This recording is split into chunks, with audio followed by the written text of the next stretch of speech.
Welcome everyone to the Human Skills Lab. Because human skills aren't soft, they're essential. I'm Heidi Peace, an educator, and I'm so excited to be here with you. And I'm Kobe Campbell, a school counselor and licensed clinical social worker. We're teaming up to bring you real talk about school, friendships, stress, and everything in between. Whether you're struggling with homework, feeling overwhelmed, or just looking for a little motivation, you're in the right place. In each and every episode, we'll share practical tips, personal stories, and strategies that you can actually use. Plus, we'll answer questions along the way and maybe even have some fun. So get comfortable, take a deep breath, and let's figure this out together. We're so glad you're here.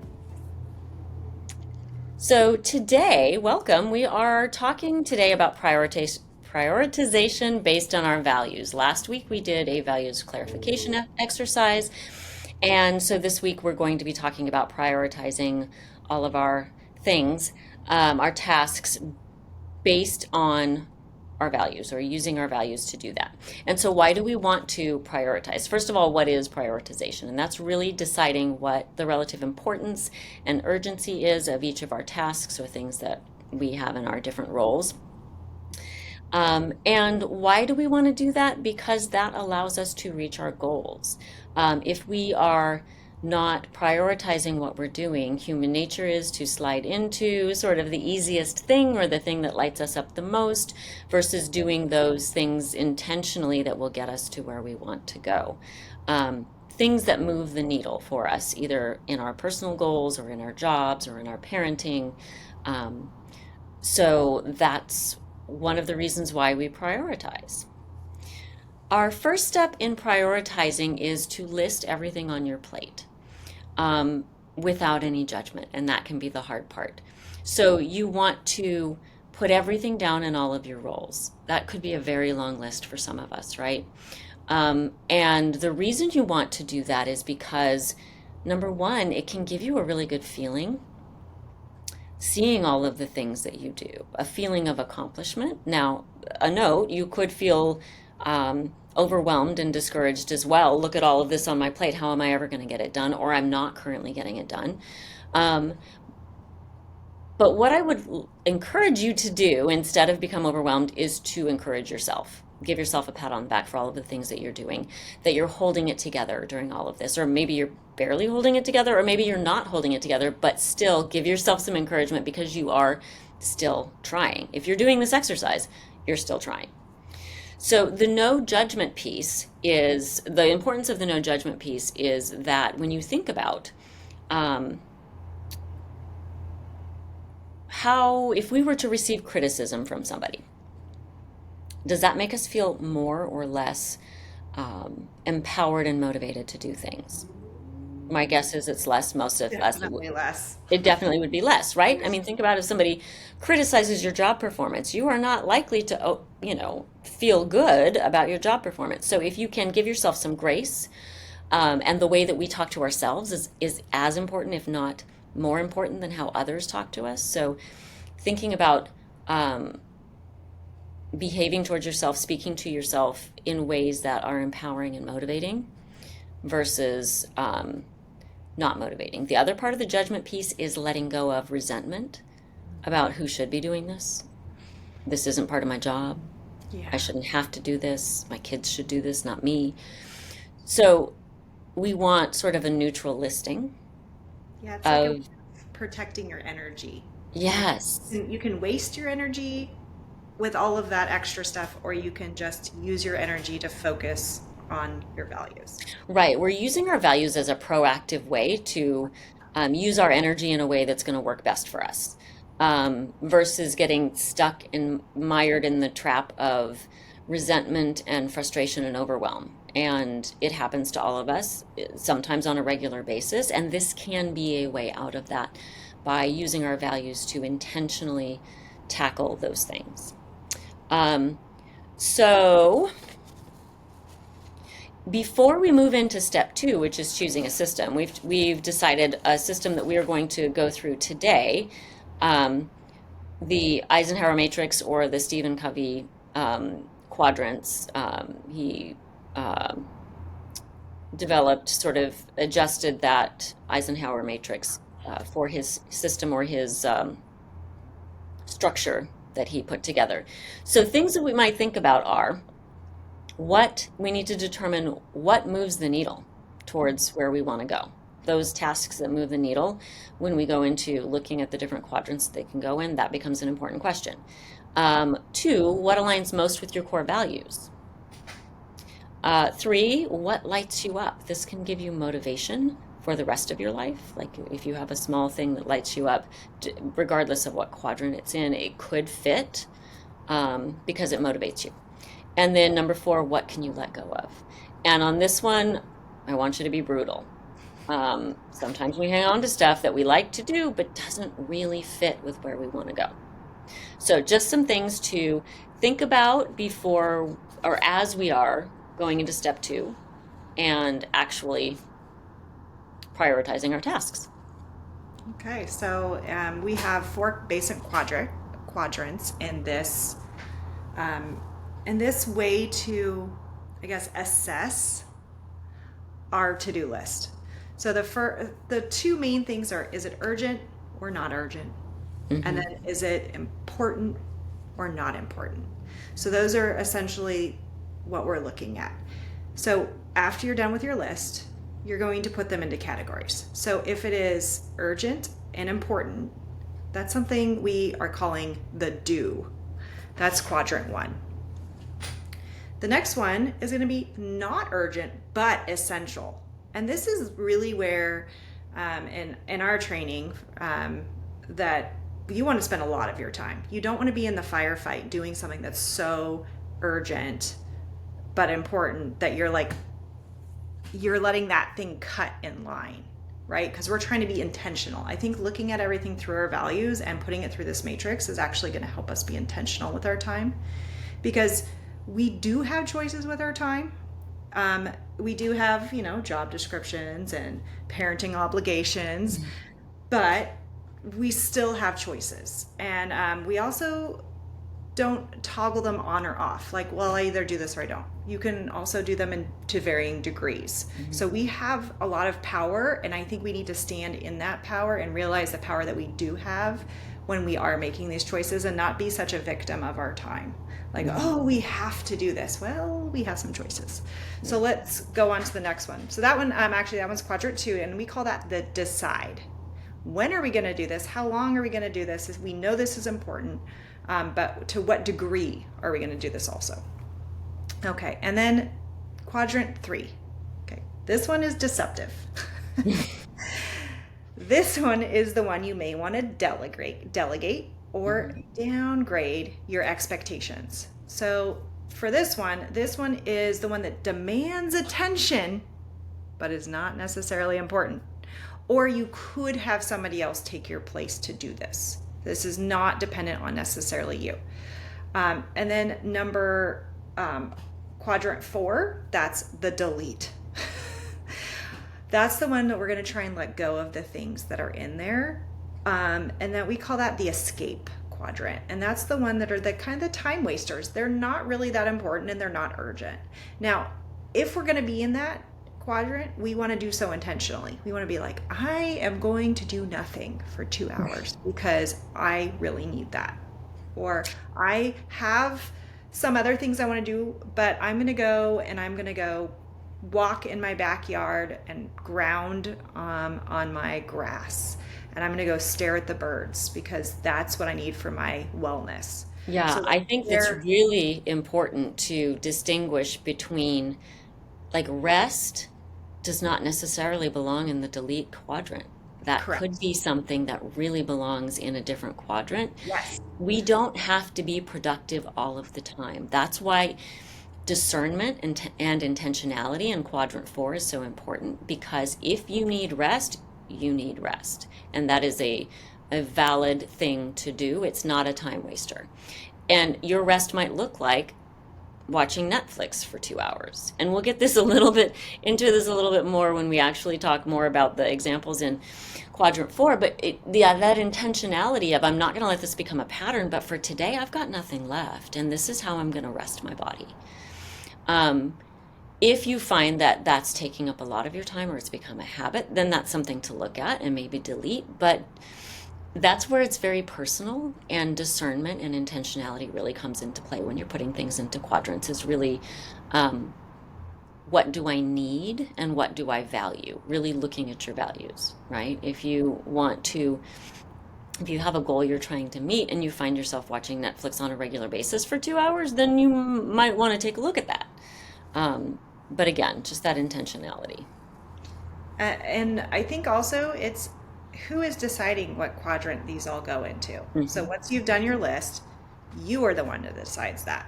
So some days doom scrolling can feel like intentional because Yeah. you're really upset about something that happened and you just needed a little bit of time. And then other times, that is really not a helpful behavior. So you have to be the one to discern what where these things go. I want to give another example for the parents out there. So one of the things that could be quadrant one, but could also be quadrant three. So the do or the delegate or downgrade expectations um, is driving your kids to somewhere. Now, this could be quality time, super important, and your teenagers are going to be gone soon, and you barely get any time with them, and maybe you get to hear them talking to their friends, and this is all very important. Yes, Overhearing. overhearing. Maybe this is very important for you, but also maybe your children are very upset about where they have to go, and they're complaining and arguing. That is when you might want to downgrade your expectations. Say, you know what? I'm going to get out of the basement with this complaining because this is really driving me Yeah. Well, into and so my feelings are getting triggered. I need to just realize that I have to do this, but maybe this is not the quality time I expected. And maybe this is something that I can delegate every once in a while to a well-intentioned family member that has volunteered to help. And let's be agile on our feet here and think about if this is turning out not to be the quality time, even in the moment, like usually it is, today it's not. Tap into your values. One of mine is wellness. So if I've got a cranky kid and I'm driving them somewhere and this is not going to be quality time, that's time for me to regulate. And that is part of wellness, is in those moments of discomfort and things not going the way that I want them to, doing the inner work to regulate. And not saying it's easy, but that taps into my value. It's of my value of wellness. For me to be well, I need to be able to, in those moments of discomfort, regulate myself. So it's practice, whether I like Finally, it or not.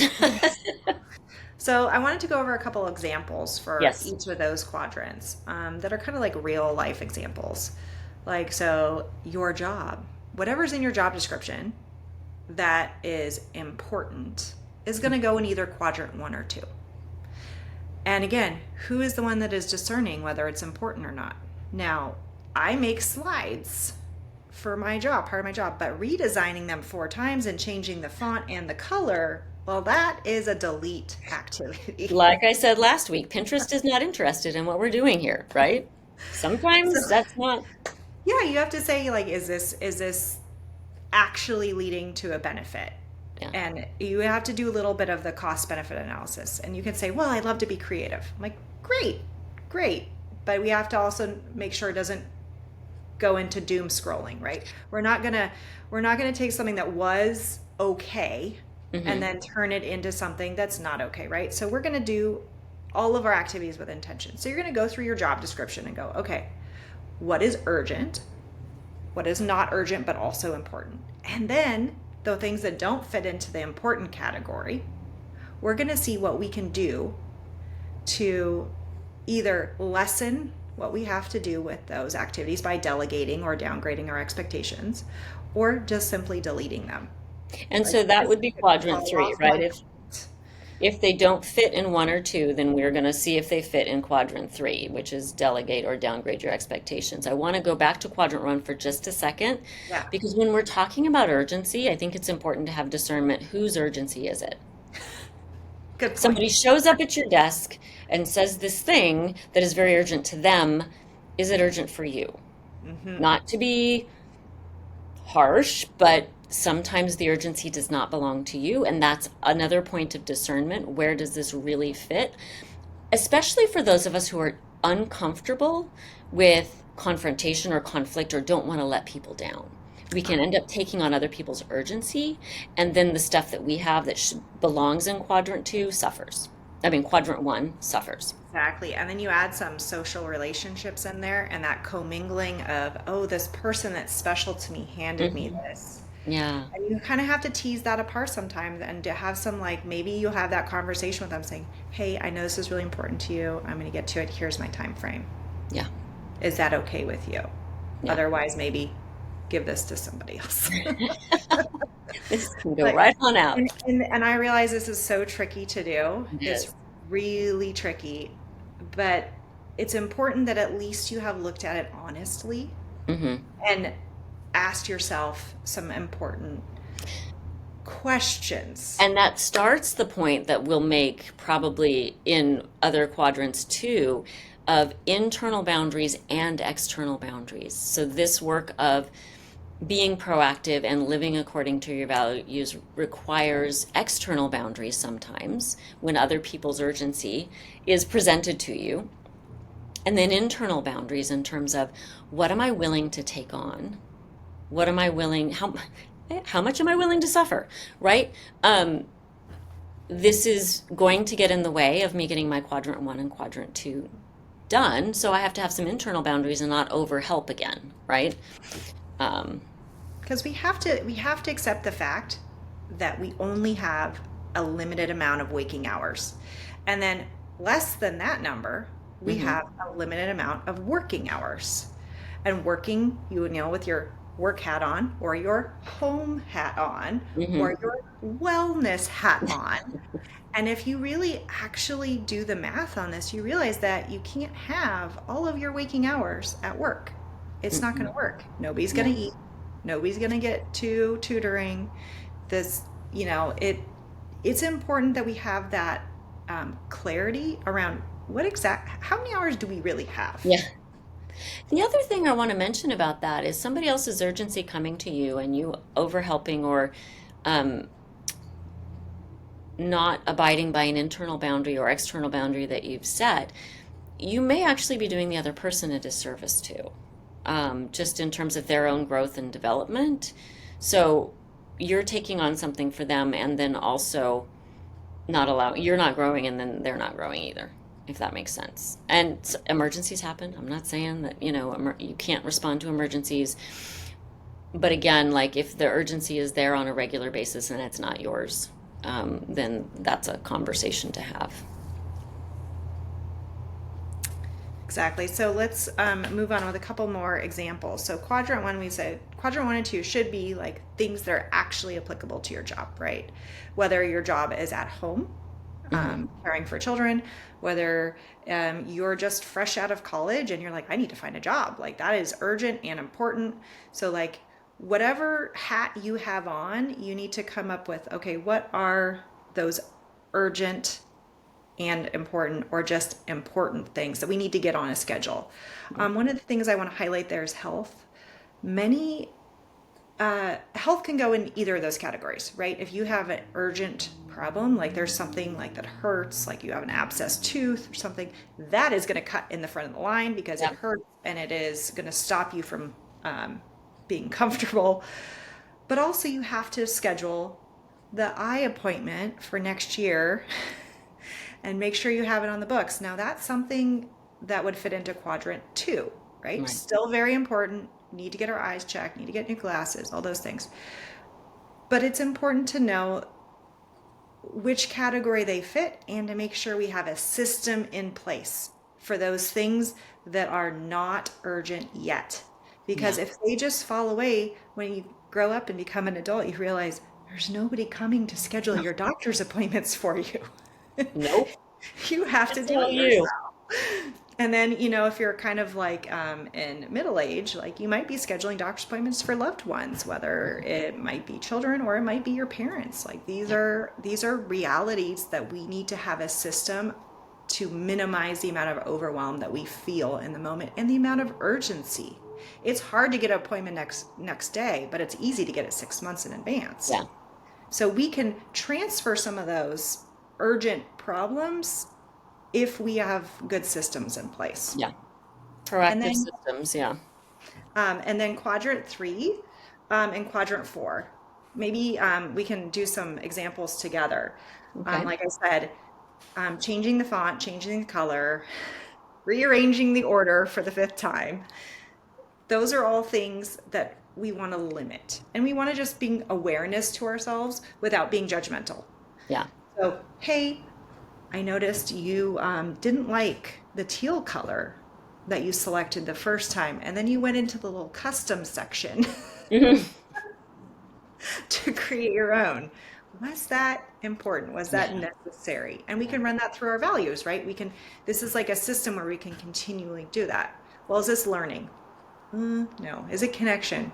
No. Okay. I'm Yeah. going to be So good if with it's the not, teal I chose. yeah. Yeah.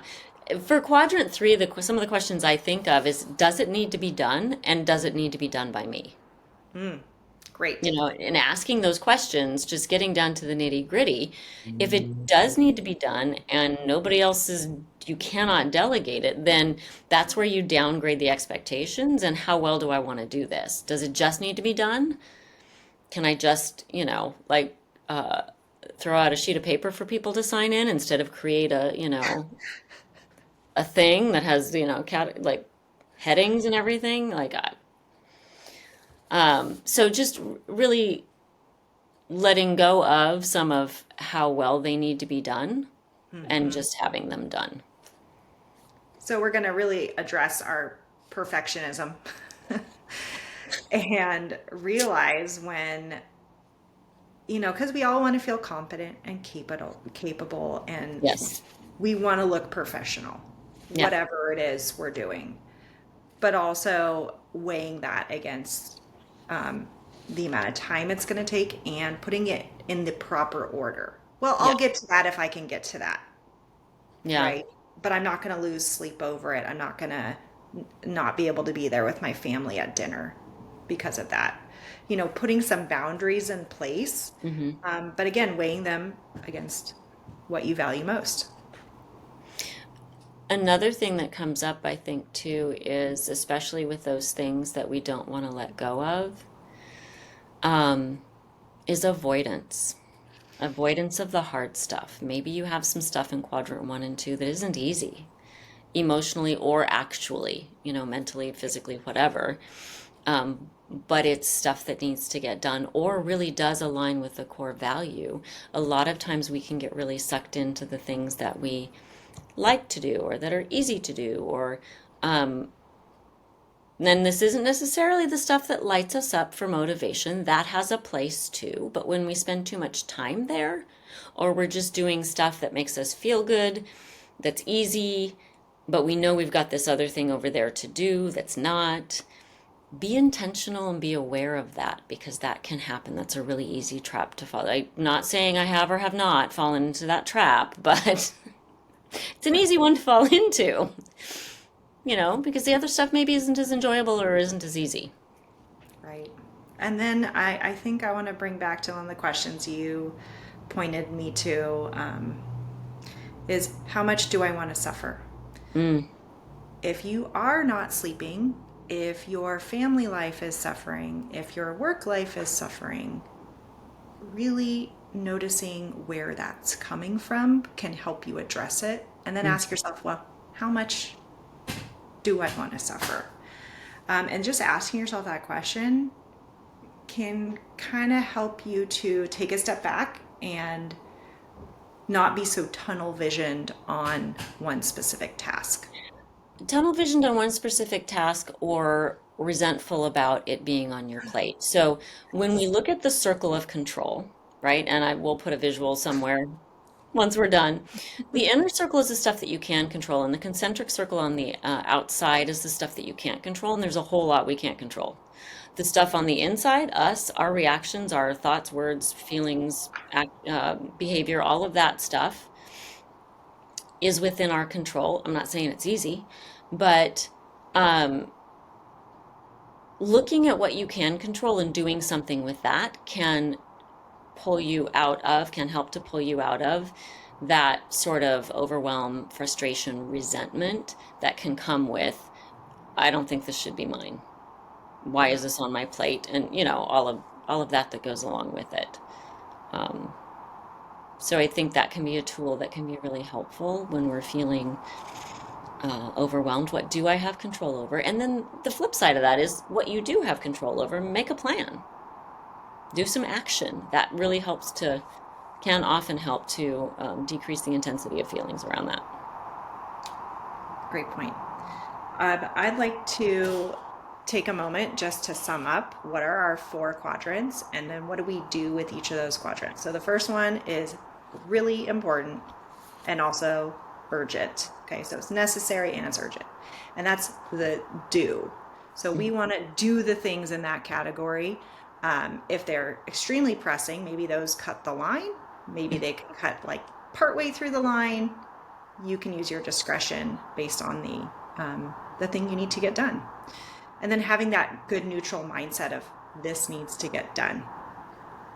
And try and limit all of the excess energy that we can spend ruminating or resenting or whatever else we might be feeling that day. And then quadrant 2, that's your proactive. That is where, hey, it's easy to schedule a doctor's appointment 6 months out, but it's really not to schedule it next day. So what can we do that is proactive?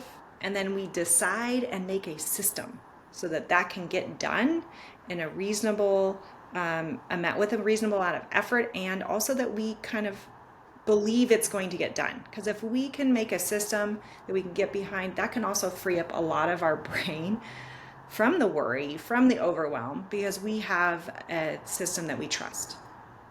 I will say, I think we could do a whole other episode on that system. Yes. But one thing that I like that is not entirely, what's the word I'm looking for? Institute. I haven't developed the habit of this yet, is a once a week kind of weekly overview of what's going on in your week. And there are lots of people that have different ways of doing it, different, like a weekly, a monthly, and a yearly review. But just having some time, even if it's just 10 minutes, to sit down and look at what's going on can be really proactive and helpful. And that can help you prioritize your tasks because you know what's going on in your week. Yeah. And then for quadrant 3, that's the deceptive quadrant. Those are things that are not important but can feel urgent, or they can feel urgent for somebody else but not Yeah. necessarily for you. So you have to decide if you're going to delegate that or if you're going to downgrade your expectations. Maybe this is just a neutral task you're not going to be super excited about. Maybe it's it you can decide where you put that in your list of priorities. And then quadrant 4, that's the escape. If can we delete some of those? Yeah. Are those some activities that we don't need, and those can free up so much time in our life? Maybe we can even think of it as, okay, well, I have, this amount of time, say 10 hours. I have 10 hours of like pretty good energy levels. I'm not tired. I can get things done. So do I want to use, 2 hours on Netflix of that 8 hours that I have available to me this day? And, that is a choice that you can make. Yeah. Yeah. Coming back to also what we said before, that not all of our hours in the day need to be productive, right? So you get to decide what it is that you actually need and what really is a time waster or avoidance tactic from the hard stuff. So when we're talking about those 4 quadrants, a couple of questions that I also came up with was, does this task contribute to my long-term goals and values? So when you're deciding the top 2 quadrants, that's a good question to ask yourself. Does it contribute to my long-term goals or values? Does it have to be done right now or face consequences? If yes, that would be urgent. Um, does it help somebody else more than it helps me? Then it's possibly important, uh, possibly not important, sorry, but it could be urgent. Again, it's that internal and external boundaries, and it's a dance, it's a navigation, it's an adjustment, and you'll learn and grow if you're not comfortable um, with those boundaries, if you're really interested in living your values. And then, does this task take up more time than it's worth? If yes, then it belongs in quadrant 4. It might not be urgent or important. Um, you might want to let go of it. And when in doubt, go with your gut feeling. Be honest with yourself. Be brutal in terms of the things you can let go of. Um, and then it's we're back to the internal work. That's what the human skills are, is the internal work, and developing those skills to be able to set the boundaries, regulate yourself, make your life smoother. It's not anybody else's responsibility but ours, right? What's within our control is what's presented to us, our reaction to that, our handling of that, our resources that we reach out to be able to handle it. It's not that you have to do it all yourself, it's that you have to recognize, oh, this is something that's not in my control, and I'm having a really hard time with this. I really want to blame that other person. I really want to talk about and complain about how awful it is. And sometimes we will. That's fine. And Yeah. also then it's our responsibility to wrap that back up and, you know, get back to okay. So life comes at you really fast sometimes, and we Sometimes. all need to equip ourselves with the most human skills we can. I also want to remind you that this podcast is for informational purposes and does not constitute professional advice. Also, our views are our own and do not reflect the views of the school district for which we work. We thank you so much for joining us, and we hope that you tune in next time. Thank you.